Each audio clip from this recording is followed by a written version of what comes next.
Okay, good morning my dear students. Please your attention. BSc second year maths paper first में linear algebra में जो है आपका ये लीनियर ट्रांसफॉर्मेशन पार्ट थर्ड है। लीनियर ट्रांसफॉर्मेशन पार्ट थर्ड आपका ये वीडियो है। इसमें देखिए सबसे पहले देखते हैं रैंक ऑफ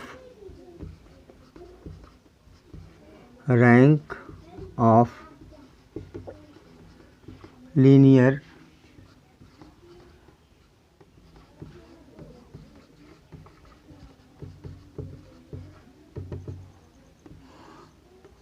इसके पहले सेकंड पार्ट में हम लोगों ने सीखा था range set and null set या kernel of the set.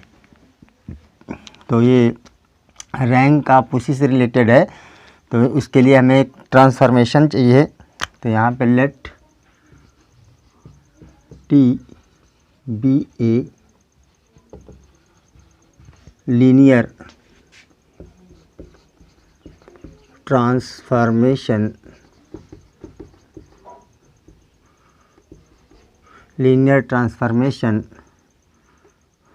from B into B dash from, अब ये तो कॉमन सेंस की वेक्टर स्पेस ही है आपके। फ्रॉम ये आप ऐसा कर सकते हैं, from vector space B into vector space V dash. अब चूंकि जो है आर टी आपकी ये है, तो इसका मतलब है ये vector space B where B is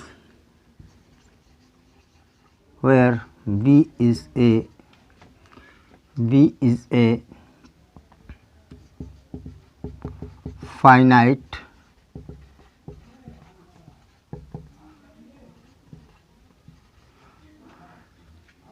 dimensional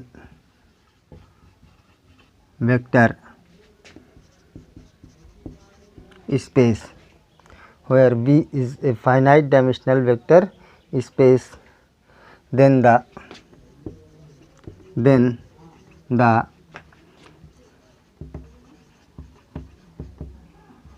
dimension of the range space, किसकी dimension of the range space of T, dimension of range space of T is called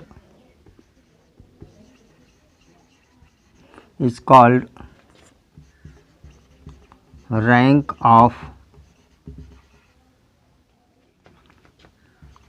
linear transformation rank of linear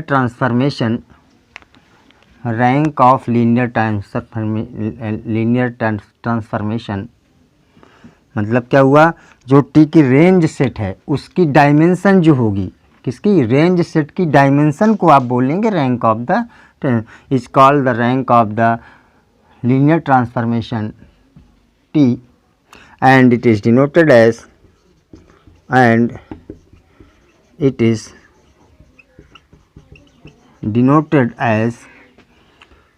rank को rho से denote करते हैं, rho of R T माने range space. आपको पिछले एक lecture में बताया गया था, तो रो ऑफ आर टी ऐसे लिख सकते हैं, रो ऑफ आर टी यानी रैंक, इसको denoted as rank of R T, and it is defined as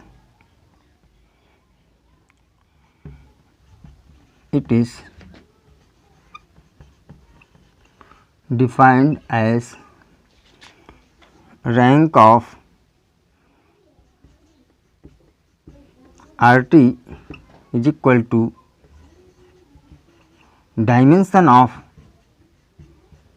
RT, dimension of, तो हमें रैंक निकालने के लिए क्या निकालना है, डायमेंशन, रेंज स्पेस की डायमेंशन निकालनी है। अब उसका सीधा सा फंडा ये है कि हमें डायमेंशन रैंक RT निकालने के लिए, रैंक निकालने के लिए, किसी ट्रांसफॉर्मेशन की रैंक निकालने के लिए हमें उसकी डायमेंशन चाहिए, किसकी, रेंज स्पेस की। तो इस तरह से आप इसको नाउ अब यहाँ पे लिख देते हैं नलिटी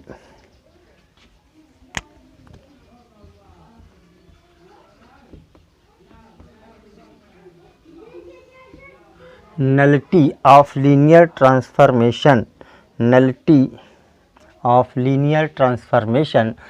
अब उसके लिए देखिए क्या है, let T be a linear transformation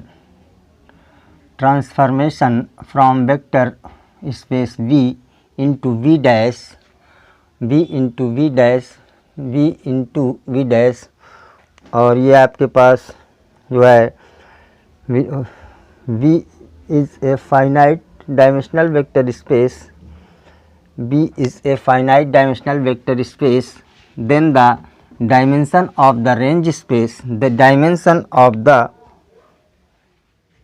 यहाँ पे हो जाएगा then the dimension of null space,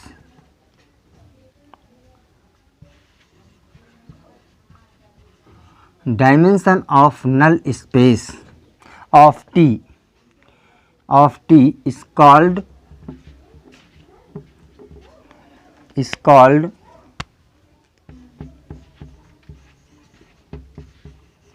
called nullity of linear transformation T and is denoted as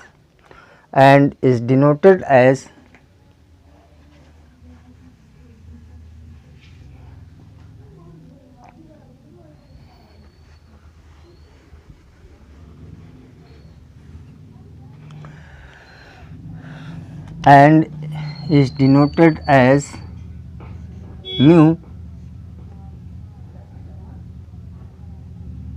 T.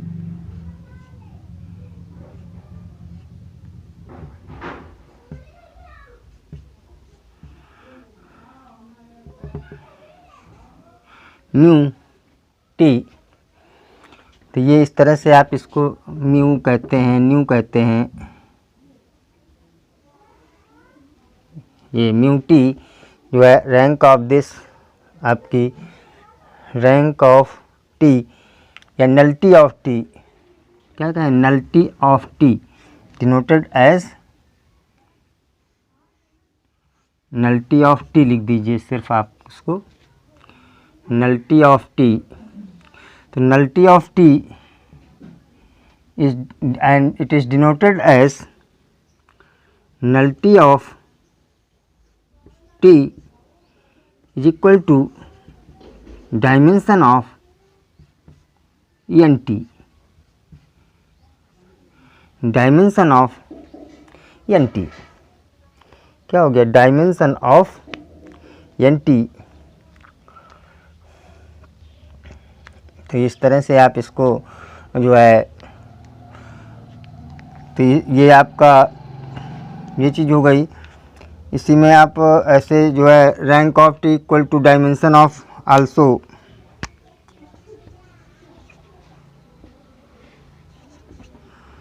जो है रैंक ऑफ टी लिख सकते हो, rank of T equal to dimension of R T. इस तरह से रैंक और नल्टी आप समझ गए होंगे।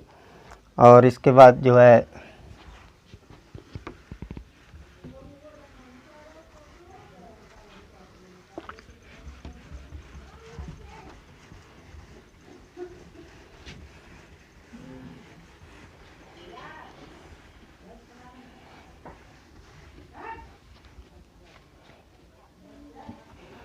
आइएगा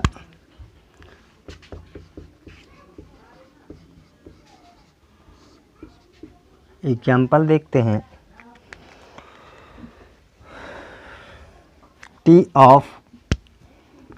T of A B is equal to T of A B equal to A plus B, A minus B, A minus B and B, जो है t equal to this is a linear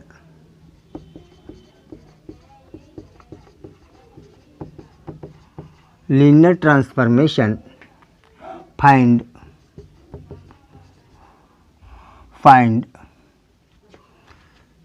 range space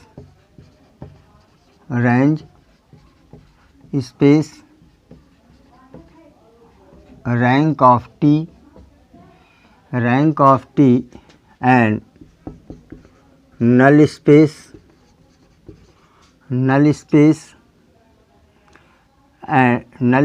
and nullity of t। इतनी चीज़ें आपको find out करनी है इसमें, जो है फॉर ऑल, यहाँ ऐसा लिख सकते हैं, for all A B belongs to R square,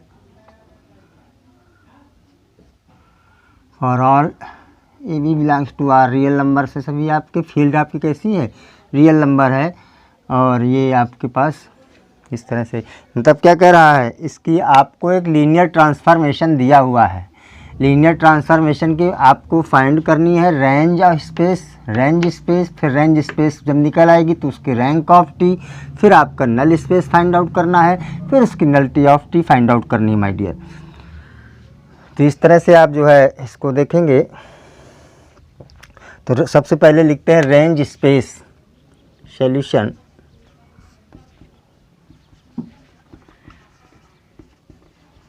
range space of T की रेंज स्पेस क्या है, तो यहाँ पे देखिएगा हम टी को डिफाइन कैसे करते हैं, आर टी इक्वल टू, यानी बीटा टाइप के element such that beta belongs to alpha T, beta belongs to alpha beta belongs to T alpha and alpha belongs to R square R में। देखिए यहाँ पे ये आर स्क्वायर माने 2 dimensional है आपका, तो जो अल्फ़ा होगा वो इसका एलिमेंट होगा, लेकिन आर टी क्या होती है आपकी, ये जो अब आर टी बीटा किस प्रकार के एलिमेंट होंगे, बीटा 3 टाइप्स होंगे आपके, ये बीटा मिलेगा आपको, तो बीटा टाइप के एलिमेंट जिसकी जो है beta equal to T alpha आपके पास हो, and alpha belongs to V2 R2।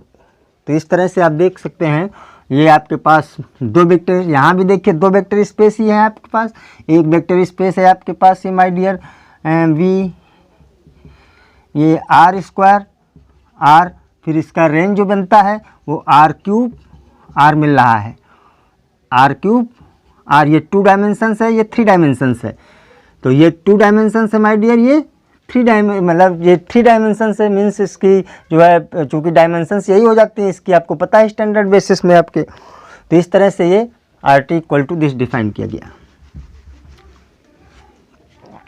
तो आप इसमें देखेंगे बीटा इक्वल टू दिस, अब जो है इसका स्टैंडर्ड बेसिस R2 का जो है आपका स्टैंडर्ड बेसिस क्या होता है आपका, जो है 1 0 and 0 1 1 0 and 0 1 is basis of R square R, यानी ये इसका क्या मिल जाता है, बेसिस मिल जाता है माय डियर। तो इसका मतलब ये बेसिस है, तो ये आपके पास ये बेसिस बनाएगा इसका, किसका, R स्क्वायर R का स्टैंडर्ड बेसिस पता है आपको, बता चुके हैं आपको। Also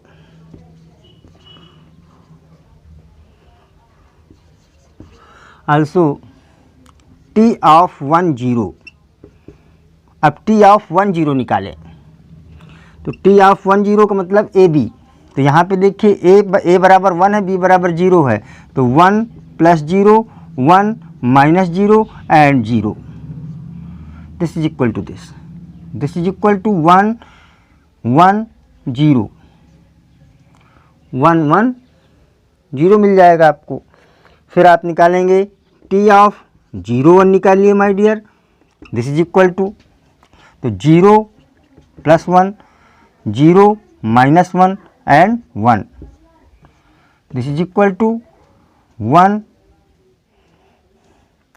0 plus 1 and 0 minus 1। तो आपके पास मिल जाएगा ये 1 माइनस 1 1। इस तरह से ये आपके पास ये मिला T of A and T of B. तो टी ऑफ अल्फ़ा निकला आपका, टी ऑफ अल्फ़ा क्या निकला, टी ऑफ अल्फ़ा निकला। तो टी ऑफ अल्फ़ा का मतलब ये आर टी यानी बीटा हमारा ये निकला ना, तो बीटा ये निकला, तो बीटा 1 या बीटा 2 ये दो एलिमेंट्स मिले हमको। तो जो है आर टी इक्वल टू लिख सकते हैं, आर टी इक्वल टू एक सेट मिला हमको 1 1 0 एंड 1 माइनस 1 1। ये दो एलिमेंट हमको आर टी में माय डियर मिले, जो कि अब ये दोनों एलिमेंट क्या करते हैं, R3 को जनरेट करते हैं। यानी RT इज ए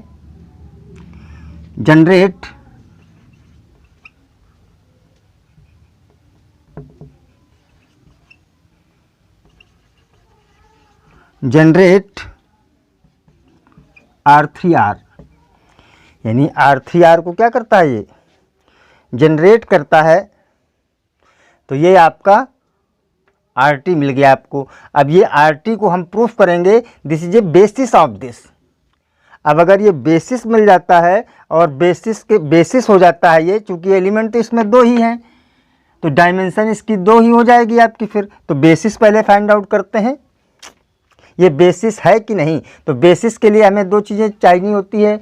बेसिस के लिए दो काम करते हैं, एक तो ये देखते हैं कि जो है बी जो सेट है यानी वो उसको हम उसी के रूप में रिप्रेजेंट कर सकें, और दूसरा आपको लीनियरली इंडिपेंडेंट। तो ये तो कॉमन सी चीज़ है कि ये स्टैंडर्ड बेसिस है आपका V3 का, ये R3R का स्टैंडर्ड बेसिस है। तो किसी भी R3R के किसी भी एलिमेंट को आप इसके रूप में रिप्रेजेंट कर सकते हैं। जो है linear combination of this two vectors you are generated by जो है R3R पूरा जनरेट कर सकते हैं। इस तरह से आपके पास ये बेसिस बन गया। नाउ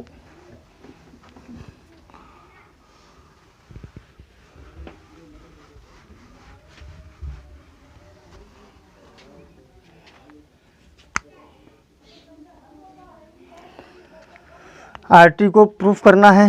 जो है RT आपका क्या है, अब इसमें से हमें A and B belongs to R यानी फील्ड के एलिमेंट लिए। अब फील्ड के एलिमेंट लेने के बाद A इंटू ये अल्फ़ा 1 यानी 1 1 0 plus B into 1 minus 1 1 is equal to 0 0 0। अगर ये B A और B की वैल्यू 0 0 आ जाती है, इसका मतलब this set is a linearly independent होगा माय डियर।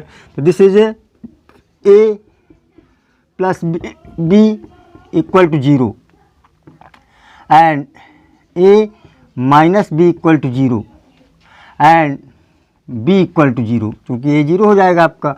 तो यहाँ पे देखिए ये कंडीशंस है, जब B 0 यहाँ रखोगे तो ये 0 यहाँ रखो, कहीं भी रखो तो A equal to 0 B equal to 0। तो ये तभी 0 0 हो सकते हैं लीनियर कॉम्बिनेशन इनका, इन एलिमेंट्स का, जब ये फील्ड के एलिमेंट दोनों 0 0 हों। हेंस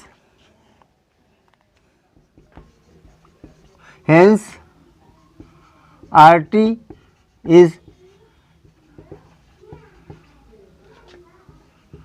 linearly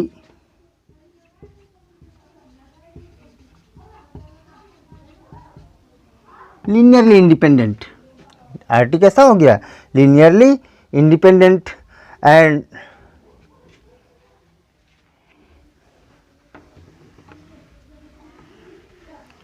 लीनियरली इंडिपेंडेंट हो गया,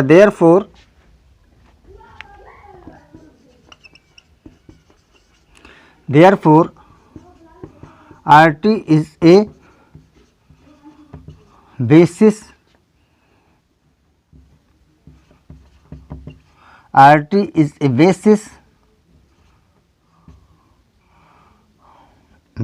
of R3R। RT is a basis of R3R, या ये कह लीजिएगा RT is the basis of this RT, यानी ये RT का ही ये जो है, देयरफॉर ये RT जो सेट बना आपका RT, and therefore this set, this, इसको आप दूसरे नाम से ले सकते हैं, this set is a basis of RT, basis of RT, this set of this, इसको हम लिख सकते हैं यहाँ पे, ये जो है RT नाम दे करके जो है एलिमेंट ऑफ RT लिख सकते हैं।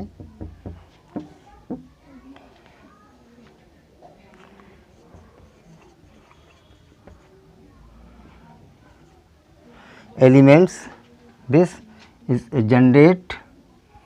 जनरेट किसको जनरेट करते हैं? RT को। तो ये जो सेट है आपका, दिस सेट, यानी जो है इसको यस से किसी से भी डिनोट कर सकते हो, this, therefore this set is of basis of RT, basis of RT, thus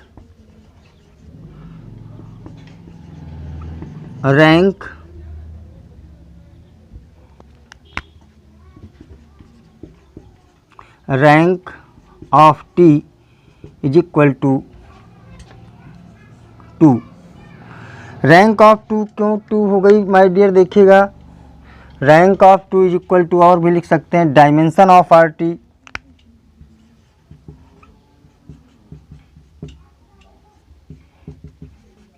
अब इसके देखिए, ये जो रैंक RT है, ये RT की ये दो एलिमेंट लिए आपने, दो एलिमेंट RT के लिए, और ये दोनों एलिमेंट किसको, RT को पूरा जनरेट कर सकते हैं। इसका मतलब RT की जो ये बेसिस बना, और बेसिस में कितने एलिमेंट हैं? 1 और 2, तो इसलिए ये आपका dimension of RT equal to 2, और वही dimension of RT equal to 2 means rank of T होती है। तो इस तरह से आपके पास ये rank of T equal to 2 मिल गई my dear.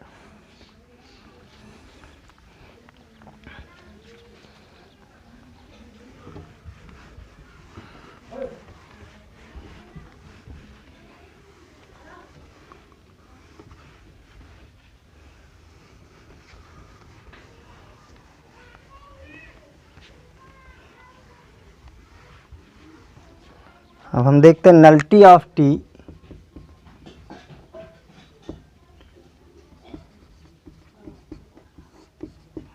Nullity of T, तो NT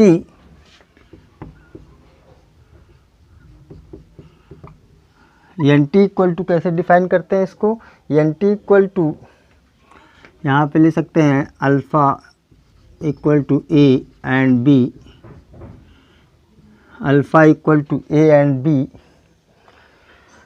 then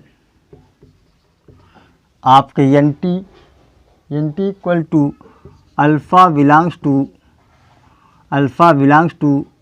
R3R, alpha belongs to R3R, या ये आप कह लीजिए R2R, ये R2R का एलिमेंट लिया, such that T of alpha equal to 0 vector belongs to R3R।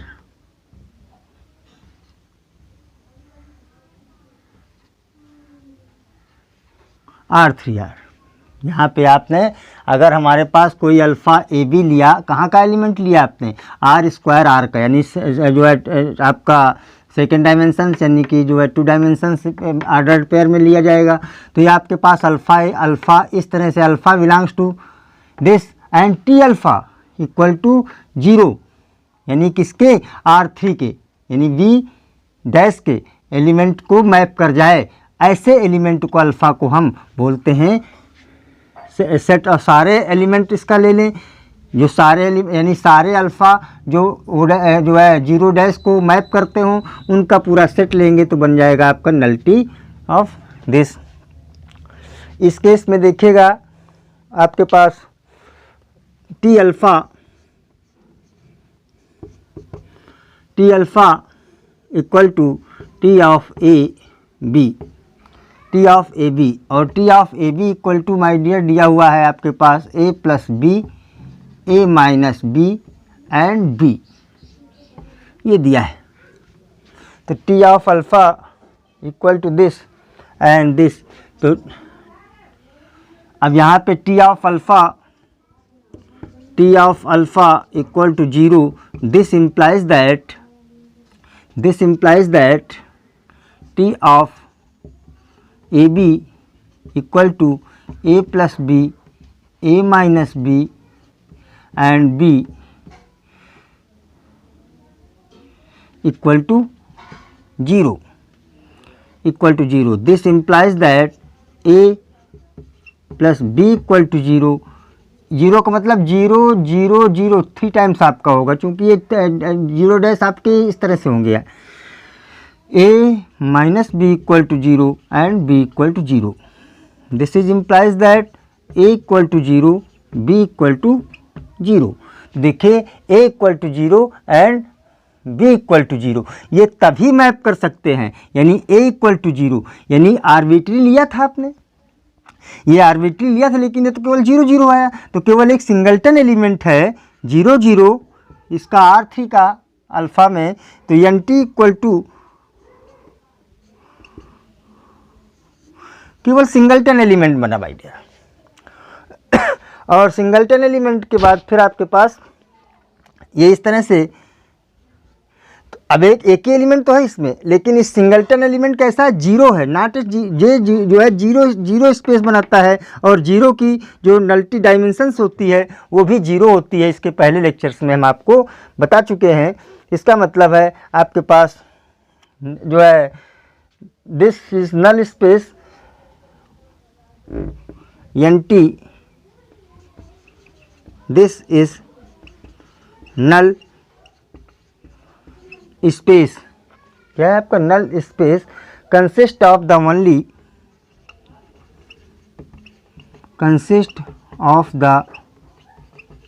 Only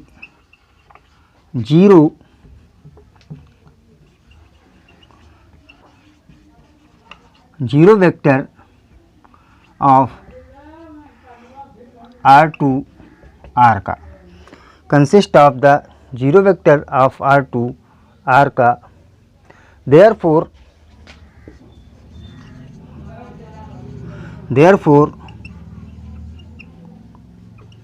nullity of NT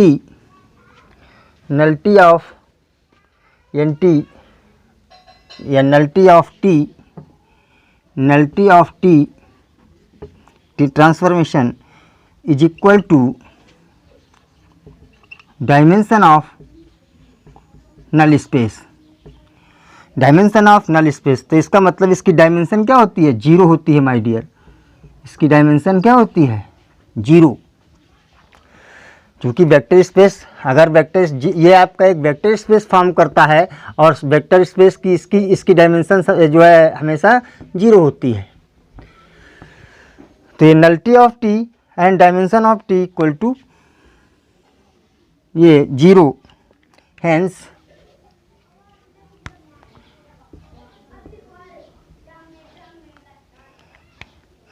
nullity of T equal to 0। तो आपके पास रैंक भी हो गई, नल स्पेस आपका ये हो गया, नल